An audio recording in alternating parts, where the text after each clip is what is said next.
బ్రహ్మనాయుడు గారు. కాదు, ఈ సర్వేలు చూసారా? ఆత్మసాక్షి సర్వే, ఇంకా చాలా సర్వేలు వచ్చాయి. కూటమికి 70 స్థానాలు లోపే సీట్లు వచ్చే పరిస్థితి ఉంది. వైకాపాకి 100 స్థానాలు దాటి అసెంబ్లీ సీట్లు ఏపీలో వచ్చేటువంటి అవకాశాలు ఉన్నాయన్నటువంటి సర్వేలు హల్చల్ చేస్తా ఉన్నాను నిన్నటి నుంచి. మీ దృష్టికి వచ్చిందా సురేంద్ర నాయుడు గారు? బ్రహ్మనాయుడు గారు బ్రహ్మనాయుడు గారు ముందుగా మీకు ప్యానల్లో ఉన్నటువంటి మిత్రులకు, అదేవిధంగా రాజు న్యూస్ వీక్షిస్తున్నటువంటి ప్రేక్షకులకు అందరు కూడా నమస్కారాలు.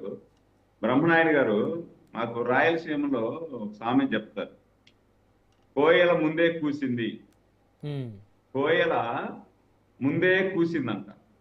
ఆ విధంగా వీళ్ళు ఏదో డబ్బులు ఇచ్చో ఇంకోటి ఇచ్చో ఏదో పెట్టుకొని ఆ పార్టీని జాకీ లేసి లేపేయాలని ప్రయత్నం చేస్తున్నారు.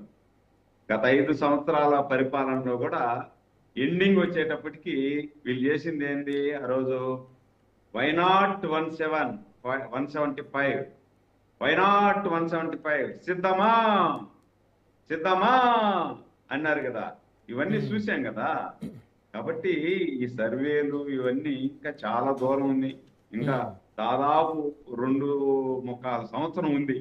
సంవత్సరం తర్వాత వైనాట్ 175 అన్నోళ్ళు, సిద్ధమా అన్నోళ్ళు, లేకపోతే సప్త సముద్రాల అవతల ఉన్నా మిమ్మల్ని పట్టుకొస్తాం, వచ్చేది మేమే అనేవాళ్ళు, వీళ్ళందరూ రిజల్ట్ వచ్చే రోజు స్క్రీన్ మీద రిజల్ట్ వస్తా ఉంటే వీళ్ళు ఎక్కడికి వెళ్తారో, ఏ బురకలో దాంకుంటారో ఇవన్నీ కూడా చూడాల్సినటువంటి దానికి మనం అందరూ కూడా వేచి చూడాలా. ఇంకా టైం ఉంది. గత 5 సంవత్సరాల్లో కూడా చెప్పింది ఇదే కదా.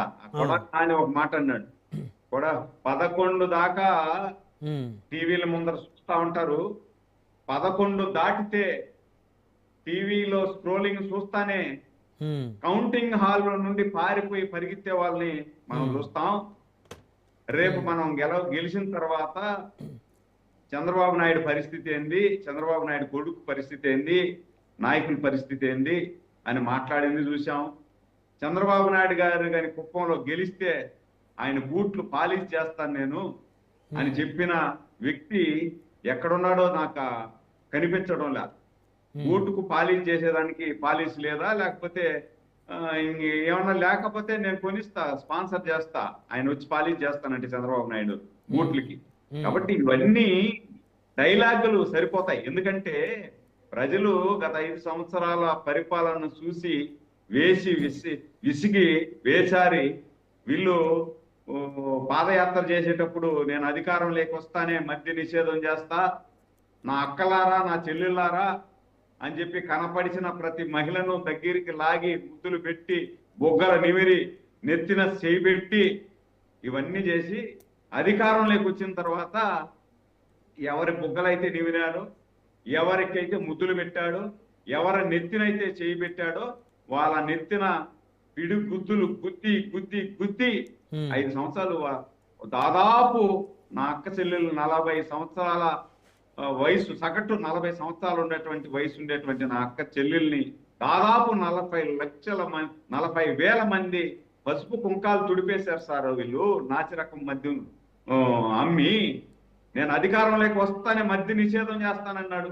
మాట తప్పడు, మడమ తిప్పడు, ఒకే మాట ఒకే బాట ఒకే బాణం అనేటువంటి జగన్మోహన్ రెడ్డి గారి గొప్పతనం కల్లారా చూసాం సార్. గత 5 సంవత్సరాలలో అధికారంలోకి వచ్చిన వెంటనే మద్య నిషేధం అన్నాడు. అదే మద్య నిషేధం చెప్పి అధికారంలోకి వచ్చి దాన్నే ఆదాయ వనరుగా చేసుకొని అది కూడా ఏంది నాసిరకం మద్యాన్ని తాపించి యాసిడ్ దాపించి చంపేశా దాదాపు 40,000 మందిని. ఇంకా చాలా మంది లివర్ ఫెయిల్ అయిపోయిన వాళ్ళు, నరాలు ఫెయిల్ అయిపోయిన వాళ్ళు మంచానికే పరిమితం అయినారు. ఈరోజు మేము వార్డులలోకి పోతే మేము ఇచ్చిన మాట కట్టుబడి 4,000 రూపాయలు, 6,000 రూపాయలు, 10,000 రూపాయలు, 15,000 రూపాయలు అంటే మంచానికే పరిమితమైనటువంటి వాళ్ళకి, డయాలిసిస్ పేషెంట్లకి 15,000 రూపాయలు కదా. చాలా మంది అప్లికేషన్లు పెట్టుకుంటున్నారు సార్. నేను లేలేకపోతున్నాను, నాకు లివర్ ఫెయిల్ అయిపోయింది, గత 5 సంవత్సరాల్లో నేను ఈ నాసిరకం మద్యం తాగి నాకు పింఛన్ ఇప్పించండి, 15,000 మహానుభావుడు ఇస్తున్నాడు, నాకు డయాలిసిస్ కన్నా పనికొస్తాయి, మాత్రలకు పనికొస్తాయి, మందులకు పనికొస్తాయి అంటున్నారు. చాలా మంది. ఇవన్నీ చూసాం కదా మనము. ఉమ్. ఇవన్నీ చూసి మాట తప్పను మడవ తిప్పను, ఎక్కడ పోయింది మాట, ఎక్కడ పోయినాడు మడవ తిప్పడం. సరే అవన్నీ కాదు, సర్వేల గురించి చెప్పండి సురేంద్ర నాయుడు గారు. అదే సార్, ఉమ్. అదే నేను కూడా అదే చెప్తున్నా. ఇప్పుడు మా సోదరుడు చెప్తున్నాడు, సర్వేలు వచ్చాయి, అవి వచ్చాయి, ఇవి వచ్చాయి, మేము రాబోతున్నాం. ఎట్లా వస్తారు సార్? ఏ ముఖం పెట్టుకొని ఓట్లు అడిగేదానికి వెళ్తారు సార్ వీళ్ళ? ఎట్లా ఓట్లు వేస్తారండి సార్? పోలవరాన్ని కట్టారనే చెప్పలేక నాయుడన్నకు చెప్పలేక వినండి సోదరా, ప్లీజ్ వినండి సోదరా, నువ్వంటే నాకు ప్రేమ ఎక్కువ. ఇప్పుడు పోలవరాన్ని ముంచేశాడని చెప్పి ఓట్లు వేస్తారా వీళ్ళకి? రాజధాని కూల్చేశారని చెప్పి ఓట్లు వేస్తారా? 3 రాజధానుల పేరుతో 3 ముక్కలు ఆట ఆడాడు కదా. మళ్ళా ఇప్పుడు ఏందో అదేందో మావి గన్ను ఇంకొక గన్ను అంటున్నాడు కదా, దానికని ఓట్లు వేస్తారా వీళ్ళు? సర్వేల్లో వచ్చాయంటే ఎట్టొస్తాయి సార్? ఎట్టొస్తాయి? ఎంపీటీసీలా 80 వచ్చేదానికి. ఎంపీటీసీలో ఉన్న ఎంపీటీసీలు కూడా డౌటే 80 వస్తాయో లేదో రేపు. మేము మొన్న చెప్పా, మొన్న మా సోదరుడు ఓవరాల్ గా 80 వస్తాయి అంటారా? అదే సార్, ఎంపీటీసీలు రావచ్చేమో ఒక 80 దాకా. ఆ 80 కూడా కొంచెం డౌటే ఎంపీటీసీలు వచ్చేది కూడా. మొన్న మా సోదరుడు చెప్పారు, మేము బాగా కానీ ఉంటే ఓట్లు వేస్తారు మాకు ప్రజలు అని చెప్పి. మేము పారదర్శకంగా చేస్తాం, మీ మాదిరి మహిళలు ఇన్నర్లో నామినేషన్ పత్రాలు పెట్టుకోకపోతే కూడా తిప్పేసి బలవంత ఏకగ్రీవాలు చేయము, పర్ఫెక్ట్ ఎలక్షన్ చేస్తామని. దాంట్లో కూడా 80 వస్తాయో లేదో డౌట్. కాబట్టి ఈ సర్వేలు ఇవన్నీ కాకమ్మ కథలు, చనిపోయినటువంటి బిడ్డను లేపడానికి ప్రయత్నం. దాదాపు 100 అడుగుల గుంత లోడి తొక్కేశారు ఈ గొడ్డల పార్టీని. ఇంకా పైకి లేపాలా? దాంట్లో ఉండేటువంటి మా సోదరులు లాంటి మంచి కార్యకర్తలు పార్టీ వదిలేసి వెళ్ళిపోతారేమో. కొంతమంది ఎమ్మెల్యేలుగా పనిచేసిన వాళ్ళు, మినిస్టర్లుగా పనిచేసిన వాళ్ళు అందరూ కూడా గమ్మున పడక గదికే పరిమితం అయిపోయారు. వీళ్ళందరూ బయట రావాలంటే ఏం చేయాలా? ఈ సర్వేల పేరుతో మనం వచ్చేస్తున్నాం అని చెప్పి మేకపోతు గాంభీర్యాన్ని ప్రదర్శించాలా? గత 5 సంవత్సరాలు చేసింది అదే కదా. నివురు గప్పిన నిప్పులాగా ఉన్నారు ప్రజలు. నివురు గప్పిన నిప్పులాగా ఉండి వీళ్ళ భయానికి భయపడిపోయి బయట వస్తే నేను పలానా వాళ్ళకు తెలుగుదేశం కోటేస్తాను, లేకపోతే గ్లాస్ గుర్తు కోటేస్తాను అంటే మళ్ళా ఈ రాక్షసుడు వచ్చి మమ్మల్ని కొట్టి పారేస్తాడు, మా ఆస్తులు లాక్కుంటారు. స్వామి ఎందుకో మనం చేసే పని లోపల పోయి చేసేద్దాము అని చెప్పి భద్రంగా దాచిపెట్టుకొని ఉన్నారు. వైనాట్ 175 అంటే కూడా అందరూ నవ్వుకుంటా నిజమేలే, అది కూడా బయట వచ్చి చెప్పలేకుండా పోయారు ఆ రోజు. ఈ రోజు జోగి రమేష్ గారి ప్రెస్ మీట్ చూసారా మీరు? జోగి రమేష్ గారి ప్రెస్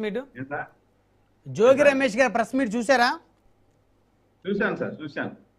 ఇప్పుడు పని కట్టుకొని కావాలని తెలుగుదేశం ఐటీడీపీ జోగి రమేష్ కుటుంబాన్ని టార్గెట్ చేసిందని ఆయన చాలా ఆవేదనతో మాట్లాడారు. అక్కడికే వస్తున్నాడు సార్. ఇప్పుడు జోగి రమేష్ గారిని టార్గెట్ చేయడానికి మాకు ఏం అవసరం సార్? వాళ్ళ కోడలే ఆయన్ను బజారు మీద నిలబెట్టేసింది. వాళ్ళ కోడలు బజారు మీద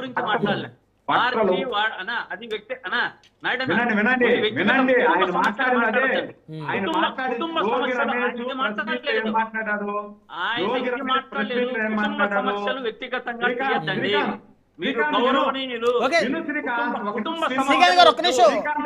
వాళ్ళ పార్టీ మీద ఆరోపణ చేశారు కదా, అందుకని వారు ఏం చెప్తారు?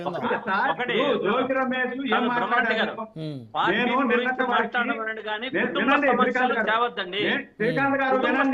ఒక్క నిమిషం శ్రీకాంత్ గారు వినండి. శ్రీకాంత్ గారు వినండి. ఒకటి బ్రహ్మనాయుడు గారు ఆయన మాట్లాడిండేది పార్టీ మద్యం కేసులో. బ్రహ్మనాయుడు ఒక్క నిమిషం చెప్తా, ఒక్క నిమిషం మీరే మాట్లాడండి. ఆయన మద్యం కేసులో నన్ను ఇరికించి చేస్తున్నారన్నాడని చెప్పినాడు గాని కుటుంబ సమస్యను ఆయన మాట్లాడలేదు. దాన్ని తేవద్దండి అని చెప్తున్నా. మీటైనా నాదైనా చంద్రబాబు గారినైనా కుటుంబ సమస్యలు పద్ధతి కాదు అని చెప్తున్నా. బ్రహ్మనాయుడు గారు నేను నిన్నటి వరకు చాలా ఛానల్స్ జోగి రమేష్ గారి కుటుంబ వ్యవహారం మీద మాట్లాడడానికి నన్ను అది వ్యక్తిగతం అన్నా, అది వినండి, ఒక్క నిమిషం, ఎందుకు ఒక్క comment నిమిషం. చేస్తావు? శ్రీకాంత్ మీరు- నేను అదే మాట్లాడుతున్నా, మీరు అడిగిన వినండి. ప్రశ్న వేరే, మీరు చెబుతున్నది వినండి. వేరే.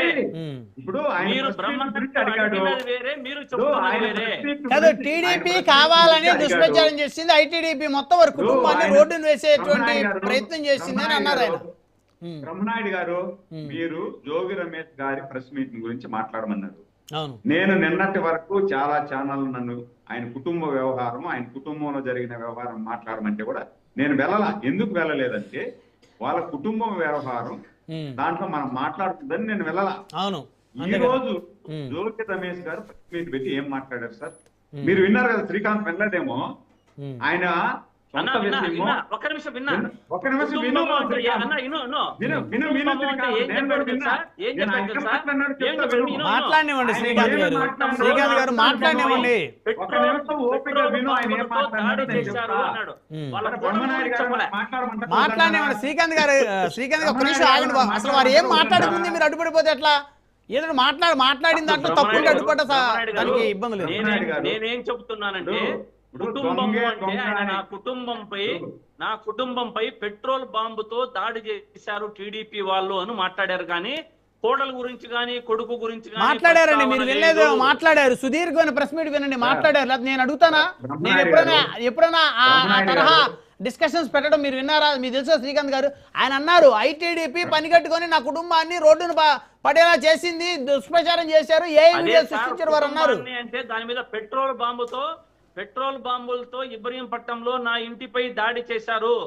సరేనండి, సరే. కొడుకు వాళ్ళందరికీ ప్రాణముప్పు, ప్రాణహాని ఉందని మాట్లాడారు. ఓకే. ఇప్పుడు బ్రహ్మనాయుడు గారు, ఇప్పుడు శ్రీకాంత్ వైసీపీలో ఉండే వాళ్ళల్లో స్పెషల్ గా మంచివాడు అని నాకు ఇంతవరకు అభిప్రాయం. ఇప్పుడు లేదా నేను అడ్డుకుంటా ఉంటే నేను ఏం మాట్లాడుతున్నానో, ఏం మాట్లాడాలనుకుంటున్నాను నన్ను అడ్డుకొని నేను మాట్లాడాల్సింది కూడా ఆయన మాట్లాడుకుంటామని ఆయన ఎందుకు సార్ బ్రహ్మనాయుడు గారు? అంతేలేండి. ఇప్పుడు నేను పూర్తిగా విన్నా. నేను డిబేట్ మీరు నన్ను పిలవక ముందే నేను జోగి రమేష్ గారి ప్రెస్ మీట్ పూర్తిగా విన్నా. నేను దీనిలో ఏది కూడా నేను కలుపుతూ మాట్లాడాలని కానీ, లేకపోతే జోగి రమేష్ గారి కోడల విషయమో ఇంటి విషయం మాట్లాడితే నాకేదో ఇంకోటి జరుగుతుందని కాదు. నేను ఆ విధంగా మాట్లాడే రకం కూడా కాదు. ఆయన మాట్లాడింది క్లియర్ గా స్పెసిఫై చేసి, నా కోడలను అడ్డం పెట్టుకొని నా ఇంట్లో నా బిడ్డల్ని టార్గెట్ చేశారు. నా కోడలు నా కూతురు లాంటిదే. ఇప్పుడు కూడా లోకేష్ బాబు గారి ఆధ్వర్యంలో నడిచేటువంటి ఐటీడీపీ నా కుటుంబ వ్యవహారాన్ని రోడ్డు మీద తీసుకొచ్చింది. మీ అన్నం తినేవాళ్ళు అంటే ఈ కుటుంబ వ్యవహారాన్ని రోడ్డు మీదకి తీసుకొచ్చి వాళ్ళు అన్నం తింటున్నారు అని మాట్లాడాడు. అదే కాదు మాట్లాడిన ఆయన చంద్రబాబు నాయుడు గారు, లోకేష్ బాబు గారు నా ఇంట్లో జరిగేటువంటి విషయాలన్నింటినీ కూడా నా కోడల్ని వాళ్ళ ఆఫీస్కి పిలిపించారు, వాళ్ళ ఆఫీస్ లో మాట్లాడించారు అని కూడా మాట్లాడాడు. అని ఆయన మాట్లాడి ఆయన ఇంటి కూడా విషయాన్ని రోడ్డు మీద వేసుకొని మా మీద ఆరోపణ చేసేటప్పుడు మేము దానికి సమాధానం చెప్పుకోవాలి కదా. మేము ట్రోల్ చేయట్లా, మేము చెప్పుకోవాలా? కుటుంబ వ్యవహారం అని మేము కూడా గమ్మునే ఉన్నాం. మీరు ఒక ఆడబిడ్డని నిలువునా గొంతు కోసేసి ఆ బిడ్డను తీసుకొచ్చి పెళ్లి చేసి మీ అబ్బాయి దేనికి పనికిరాడని మీకు తెలుసు కదా. ఆ అబ్బాయి ఏం మాట్లాడినాడు మొన్న ఈ మధ్య ఒక 6 నెలల ముందు? చంద్రబాబు నాయుడు గారు మానసిక రోగి అన్నాడు, చంద్రబాబు నాయుడు గారు శరీరం అంతా రోగాల మయం అన్నాడు. అది ఎన్నికలకు ముందు అండి, 2024 ముందు. అది ఈ మధ్య మాట్లాడింది. అదే సార్ ఎన్నికలకు ముందు కూడా అనుకోండి, చంద్రబాబు నాయుడు రోగిష్టి రోగాల మయం అన్నాడు.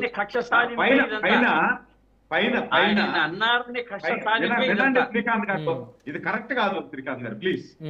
పైన దేవుడు అనేవాడు ఉన్నారు సార్, సార్. మీ వయసు ఎంత, ఆయన వయసు ఎంత, ఆయన పట్టుకొని అంటే మీరు ఆయన 75 సంవత్సరాలు, ఈ రోజు 25 సంవత్సరాలు కుర్రోళ్ళగా పోతున్నాడు. మీరు పోగలరా? మీకున్నాయా రోగాలు? ఆయనకున్నాయా? ఇప్పుడు బంగారం లాంటి బిడ్డను తీసుకొచ్చి పెళ్లి చేస్తే, అప్సరస్ లాంటి బిడ్డను తీసుకొచ్చి పెళ్లి చేస్తే మీరు పడక గదిలో బొరుపలేకపోయారు. మీకు రోగం ఉన్నట్ట, ఇంకొకటి రోగం నీకుండే రోగాన్ని నువ్వు అందరికి చెప్తా ఉంటావే. నేను అది మాట్లాడదలుచుకోవాలా, ఆడబిడ్డ విషయం కాబట్టి నేను మాట్లాడదలుచుకోవాలా. కానీ అతను మాట్లాడిన దానికి నేను చెప్తున్నా. కాబట్టి నేనేమంటానంటే, ఇప్పుడు పెళ్లి చేసేటప్పుడు ఏదైనా మంచి సంబంధం దొరికితే ఒకవేళ ఫైనాన్స్ ఇబ్బందిగా ఉందనుకోండి, అమ్మాయి కుటుంబంలోనో లేదా అబ్బాయి కుటుంబంలో, దాన్ని కప్పిపుచ్చి ఓ అబ్బాయి తరఫున వాళ్ళు ఫైనాన్స్ గా బాగా బలంగా ఉన్నారు, అమ్మాయికి ఫైనాన్స్ కొంచెం తక్కువ ఉన్నా కూడా బాగుంది అని చెప్పి తప్పు చెప్పి చేయొచ్చు. లేదా అమ్మాయి తరఫు బలంగా ఉన్నారు, అబ్బాయి తరఫు వీక్ గా ఉన్నాడు, మంచోడు బిడ్డ, అన్ని విధాలా పనికొస్తాడంటే 4 తప్పులు చెప్పి ఒక జంటను చేయొచ్చు. కానీ ఇక్కడ చేసింది ఏంది? పెళ్లి ఎందుకు చేస్తారు సార్?